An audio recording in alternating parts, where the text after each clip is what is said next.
It's 1945. The war in Europe is in its final stage. During the last meeting in the Führer bunker in Berlin, Hitler had a nervous breakdown. The Soviet army had crossed the Oder River and battled through the last major German defenses east of the capital at the Seelow Heights. On the 20th of April, Hitler's last birthday, the Red Army started to surround Berlin and entered the city's suburbs. After his orders were no longer respected by the Wehrmacht, Hitler flew into a rage. Once he stopped shouting about the treachery of the army and the Waffen SS, Hitler announced to his shocked audience that the war was lost and that he would stay in Berlin until the end. Now imagine you are a senior SS officer during the Third Reich's downfall. You desperately need to take care of your own survival, but in order to live through the end of a devastating war, you need something that can rarely be found in Berlin in 1945: money. In the next few minutes, you'll find out how some SS officers managed to survive as we uncover a less-known chapter of history. Many people are aware that in the last months of the war in Europe, the Germans hid enormous quantities of gold, currency, and other valuable treasures in southern Germany and Austria. It was a desperate attempt to prevent its capture by the Allies. Eventually, these treasures were intended to fund partisans to fight against the new regime. But what a lot of people don't know is that although these treasures were moved from the Reichsbank, it was still filled with bullion and currencies from the invasions and occupations of Europe.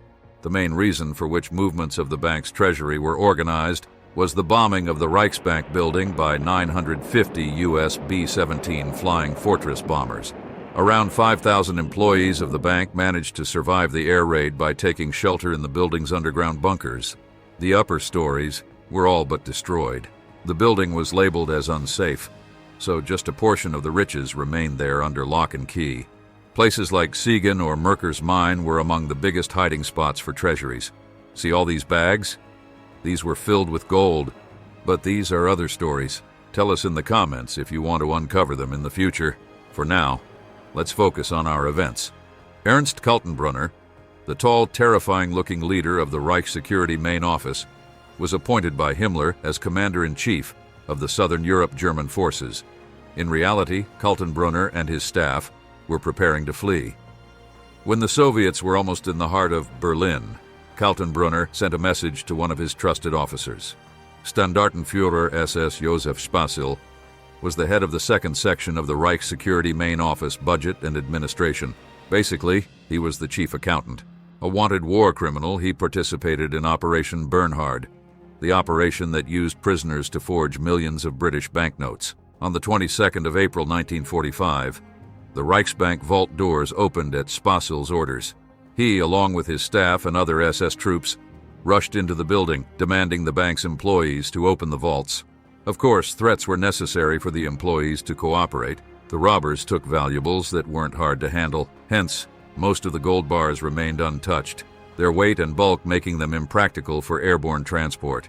They left with diamonds, securities, and bags of foreign exchange. On today's market, this robbery exceeded $130 million. Not a bad payday. As the plan was working, Spacil's next step was to escape. Vehicles that waited for him and his team drove to the nearest German available airfield. Here, together with his staff and family, they boarded awaiting Junkers 52s and escaped in the darkness of the night. The destination was Salzburg, Austria. An awaiting SS truck was loaded with the treasures and left for Bergweiss, while Spacil's wife was taken to safety. After a few days, the SS troops found out that American and French mechanized forces were approaching. The situation was bad. The Allies were expected to capture Salzburg in a short time. They hid much of the loot in several different places around Salzburg for future use, while taking a lot for themselves in the process. On the 7th of May, Spacil and SS Brigadeführer Erich Naumann, a former Einsatzgruppen death squad commander, drove to Radstadt to meet the famous SS officer Obersturmbannführer Otto Skorzeny, Hitler's commando leader who had rescued Benito Mussolini. Spacil handed to Skorzeny's adjutant a fortune worth millions nowadays: 5,000 US dollars, 5,000 Swiss francs, 5 million Reichsmarks, 10,000 Swedish crowns, and 50,000 francs in gold coins. Spacil, Skorzeny, and their men dispersed and either went to the mountains to hide or blended in under disguise with the surrendering German forces.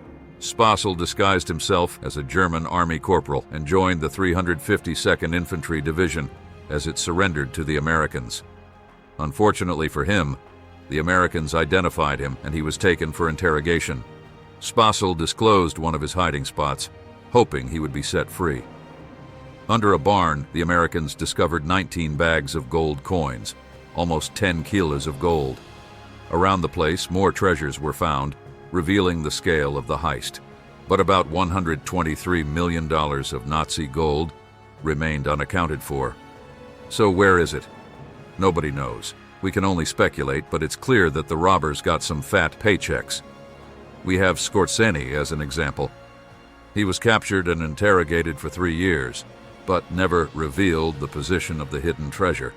After these long 3 years, he escaped, being found not guilty of any war crimes.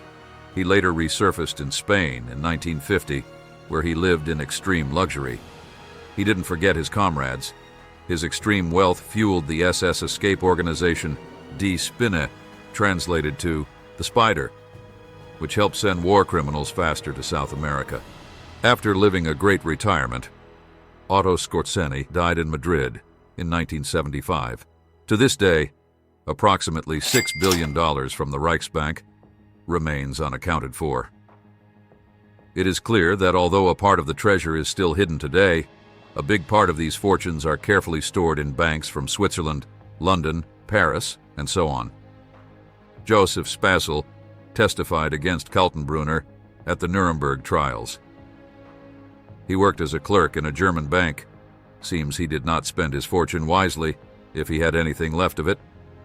Spacil died in 1967 at the age of 60.